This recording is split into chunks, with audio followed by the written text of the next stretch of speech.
I felt a funeral in my brain, and mourners to and fro kept treading till I felt that sense was breaking through. And when they all were seated, a service like a drum kept beating, till I felt my mind was going numb. And then I heard them lift a box and creak across my soul with those same boots of lead again. Then space began to toll, as if the heavens were a bell and being were an ear, and I and silence some strange race wrecked, solitary here. Just then, a plank in reason broke, and I fell down and hit a world at every plunge, and finished knowing then. We know depression through metaphors. Emily Dickinson was able to convey it in language, Goya in an image. Half the purpose of art is to describe such iconic states. As for me, I had always thought myself tough, one of the people who could survive if I'd been sent to a concentration camp. In 1991, I had a series of losses. My mother died, a relationship I'd been in ended, I moved back to the United States from some years abroad, and I got through all of those experiences intact. But in 1994, 3 years later, I found myself losing interest in almost everything. I didn't want to do any of the things I had previously wanted to do, and I didn't know why. The opposite of depression is not happiness, but vitality. And it was vitality that seemed to seep away from me in that moment. Everything there was to do seemed like too much work. I would come home and I would see the red light flashing on my answering machine. And instead of being thrilled to hear from my friends, I would think, what a lot of people that is to have to call back. Or I would decide I should have lunch, and then I would think, but I'd have to get the food out and put it on a plate and cut it up and chew it and swallow it. And it felt to me like the Stations of the Cross. And one of the things that often gets lost in discussions of depression is that you know it's ridiculous. You know it's ridiculous while you're experiencing it. You know that most people manage to listen to their messages and eat lunch and organize themselves to take a shower and go out the front door, and that it's not a big deal. And yet, you are nonetheless in its grip, and you are unable to figure out any way around it. And so I began to feel myself doing less and thinking less and feeling less. It was a kind of nullity, and then the anxiety set in. If you told me that I have to be depressed for the next month, I would say as long as I know it'll be over in November, I can do it. But if you said to me, you have to have acute anxiety for the next month, I would rather slit my wrist than go through it. It was the feeling all the time, like that feeling you have if you're walking and you slip or trip and the ground is rushing up at you, but instead of lasting half a second the way that does, it lasted for 6 months. It's a sensation of being afraid all the time, but not even knowing what it is that you're afraid of. And it was at that point that I began to think that it was just too painful to be alive, and that the only reason not to kill oneself was so as not to hurt other people. And finally one day, I woke up and I thought perhaps I'd had a stroke, because I lay in bed completely frozen, looking at the telephone, thinking something is wrong and I should call for help. And I couldn't reach out my arm and pick up the phone and dial. And finally, after 4 full hours of my lying and staring at it, the phone rang, and somehow I managed to pick it up. And it was my father. And I said, I'm in serious trouble. We need to do something. The next day, I started with the medications and the therapy. And I also started reckoning with this terrible question. If I'm not the tough person who could have made it through a concentration camp, then who am I? And if I have to take medication, is that medication making me more fully myself? Or is it making me someone else? And how do I feel about it if it's making me someone else? I had 2 advantages as I went into the fight. The first is that I knew that, objectively speaking, I had a nice life, and that if I could only get well, there was something at the other end that was worth living for. And the other was that I had access to good treatment. But I nonetheless emerged and relapsed, and emerged and relapsed, and emerged and relapsed, and finally understood I would have to be on medication and in therapy forever. And I thought, but is it a chemical problem or a psychological problem? And does it need a chemical cure or a philosophical cure? And I couldn't figure out which it was. And then I understood that actually we aren't advanced enough in either area for it to explain things fully. The chemical cure and the psychological cure both have a role to play. And I also figured out that depression was something that was braided so deep into us that there was no separating it from our character and personality. I want to say that the treatments we have for depression are appalling. They're not very effective. They're extremely costly. They come with innumerable side effects. They're a disaster. But I am so grateful that I live now and not 50 years ago, when there would have been almost nothing to be done. I hope that 50 years hence, people will hear about my treatments and be appalled that anyone endured such primitive science. Depression is the flaw in love. If you were married to someone and thought, well, if my wife dies, I'll find another one, it wouldn't be love as we know it. There's no such thing as love without the anticipation of loss, and that specter of despair can be the engine of intimacy. There are three things people tend to confuse: depression, grief, and sadness. Grief is explicitly reactive. If you have a loss and you feel incredibly unhappy, and then 6 months later you're still deeply sad but you're functioning a little better, it's probably grief, and it will probably ultimately resolve itself in some measure. If you experience a catastrophic loss and you feel terrible, and 6 months later you can barely function at all, then it's probably a depression that was triggered by the catastrophic circumstances. The trajectory tells us a great deal. People think of depression as being just sadness. It's much, much too much sadness, much too much grief at far too slight a cause. As I set out to understand depression and to interview people who had experienced it, I found that there were people who seemed, on the surface, to have what sounded like relatively mild depression, who were nonetheless utterly disabled by it. And there were other people who had what sounded, as they described it, like terribly severe depression, who nonetheless had good lives in the interstices between their depressive episodes. And I set out to find out what it is that causes some people to be more resilient than other people. What are the mechanisms that allow people to survive? And I went out and I interviewed person after person who was suffering with depression. One of the first people I interviewed described depression as a slower way of being dead. And that was a good thing for me to hear early on, because it reminded me that that slow way of being dead can lead to actual deadness, that this is a serious business. It's the leading disability worldwide, and people die of it every day. One of the people I talked to when I was trying to understand this was a beloved friend who I had known for many years and who had had a psychotic episode in her freshman year of college and then plummeted into a horrific depression. She had bipolar illness, or manic depression as it was then known.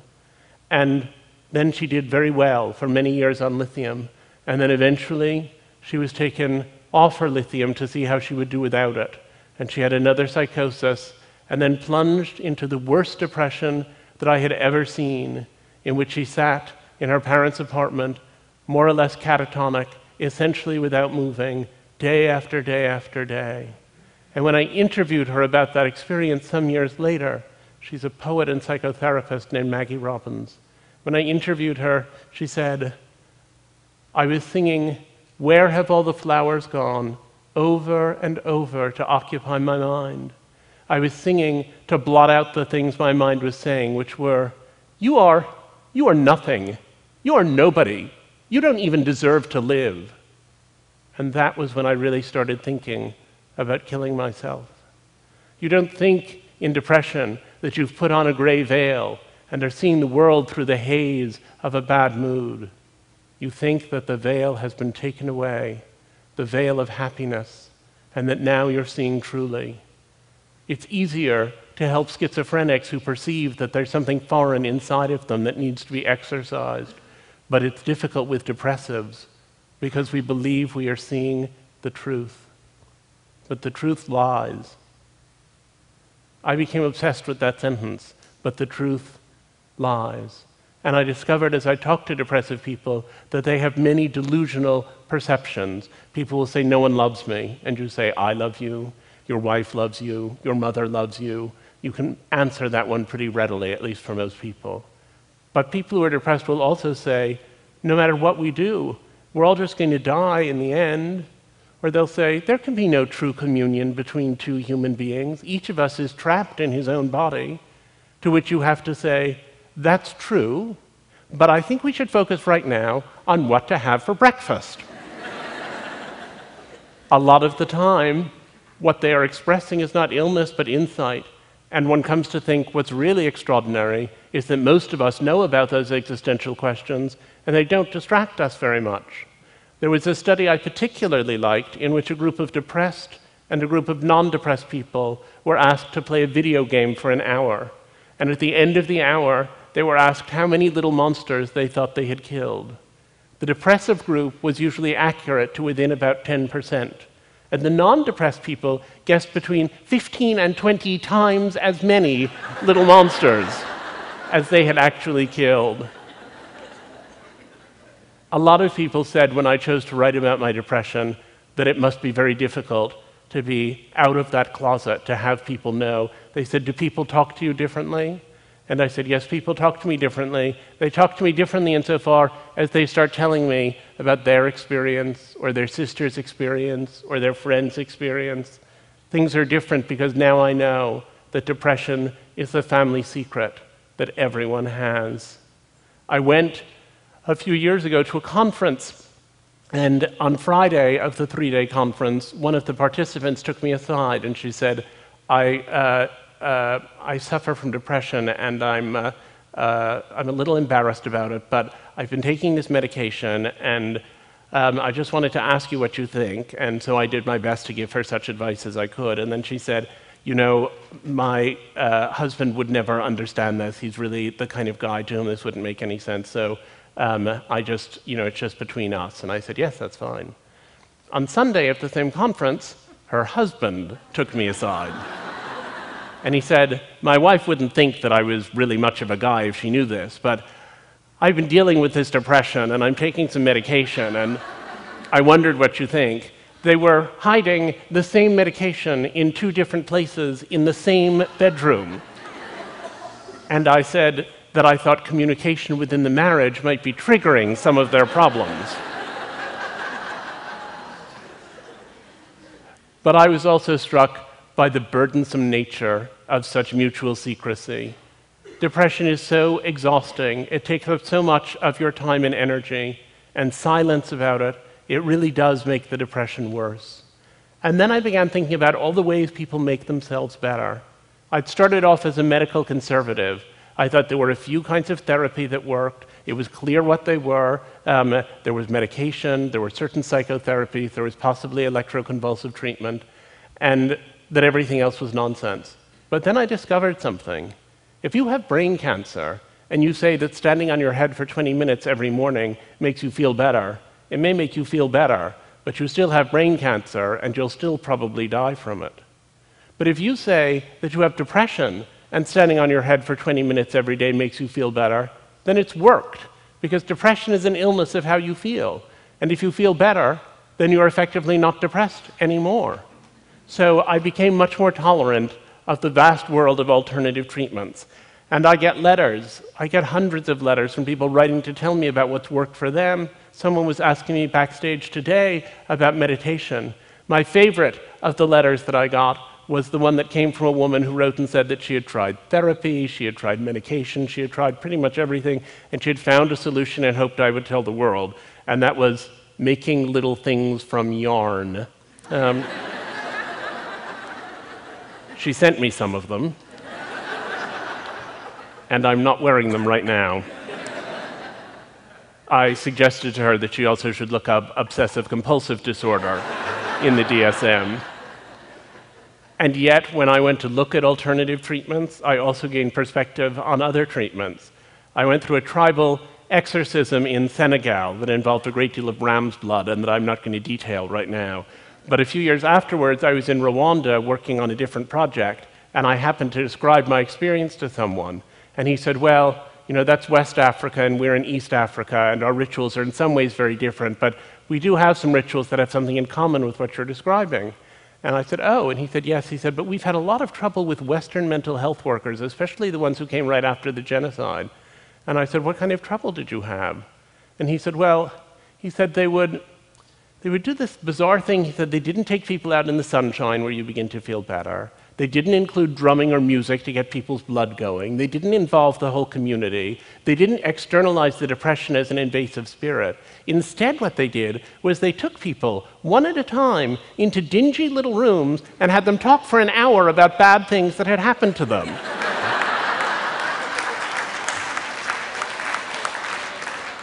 He said, we had to ask them to leave the country.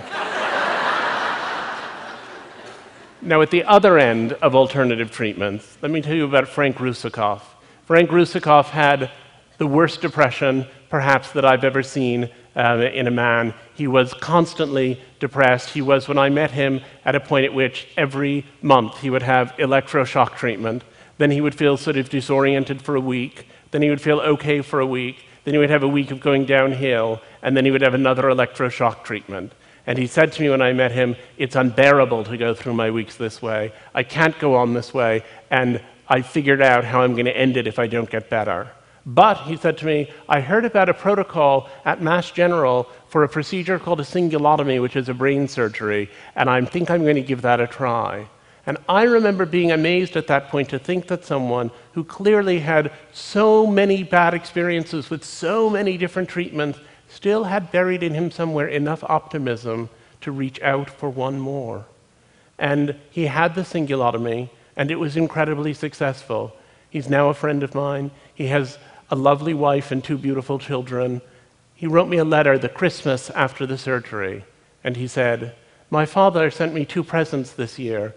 First, a motorized CD rack from the Sharper Image that I didn't really need, but I knew he was giving it to me to celebrate the fact that I'm living on my own and have a job I seem to love. And the other present was a photo of my grandmother, who committed suicide. As I unwrapped it, I began to cry, and my mother came over and said, are you crying because of the relatives you never knew? And I said, she had the same disease I have. I'm crying now as I write to you. It's not that I'm so sad, but I get overwhelmed. I think because I could have killed myself, but my parents kept me going, and so did the doctors, and I had the surgery. I'm alive and grateful. We live in the right time, even if it doesn't always feel like it. I was struck by the fact that depression is broadly perceived to be a modern Western middle-class thing, and I went to look at how it operated in a variety of other contexts. And one of the things I was most interested in was depression among the indigent. And so I went out to try to look at what was being done for poor people with depression. And what I discovered is that poor people are mostly not being treated for depression. Depression is the result of a genetic vulnerability, which is presumably evenly distributed in the population, and triggering circumstances, which are likely to be more severe for people who are impoverished. And yet, it turns out that if you have a really lovely life but feel miserable all the time, you think, why do I feel like this? I must have depression. And you set out to find treatment for it. But if you have a perfectly awful life and you feel miserable all the time, the way you feel is commensurate with your life. And it doesn't occur to you to think, maybe this is treatable. And so we have an epidemic in this country of depression among impoverished people that's not being picked up and that's not being treated and that's not being addressed. And it's a tragedy of a grand order. And so I found an academic who was doing a research project in slums outside of DC, where she picked up women who had come in for other health problems and diagnosed them with depression, and then provided 6 months of the experimental protocol. One of them, Lolly, came in, and this is what she said the day she came in. She said, and she was a woman, by the way, who had 7 children. She said, I used to have a job, but I had to give it up because